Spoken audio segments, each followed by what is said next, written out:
In this video, I want to compare and contrast the Zwilling Pro to Wusthof Gourmet Steak Knives.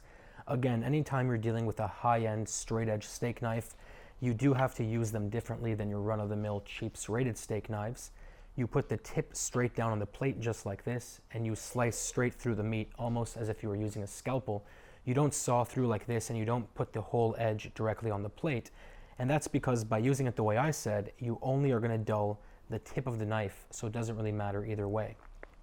A straight edge steak knife is going to give you a much cleaner cut. It's not going to sort of shred through the meat, which is always nice when you're dealing with an expensive steak, Either way, these are both traditional German knives, but they are on opposite ends of the spectrum, so there are going to be quite a few differences. The Zwilling is made by hand and it is forged, while the Wusthof is machine made and stamped.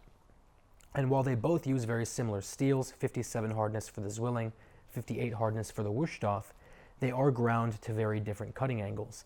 The Zwilling is ground to a very sharp 15 degrees, while the Wusthof is ground to a relatively dull 18.5 degrees.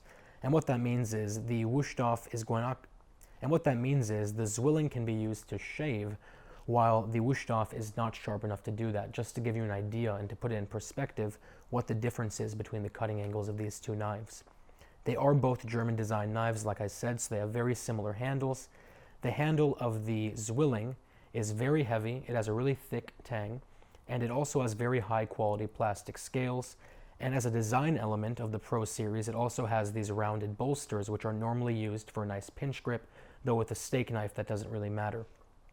On the other hand, the Wusthof again has a full tang, it's definitely thinner, and the handle is very cheap plastic. It really doesn't give you that much confidence when you hold it in your hand, and I'm not really a fan of the Gourmet series as a whole anyway.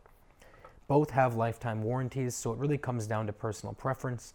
I'll put a link down to both below. If you have any questions, any comments, or any concerns, as always, let me know, and otherwise I will talk to you very, very soon.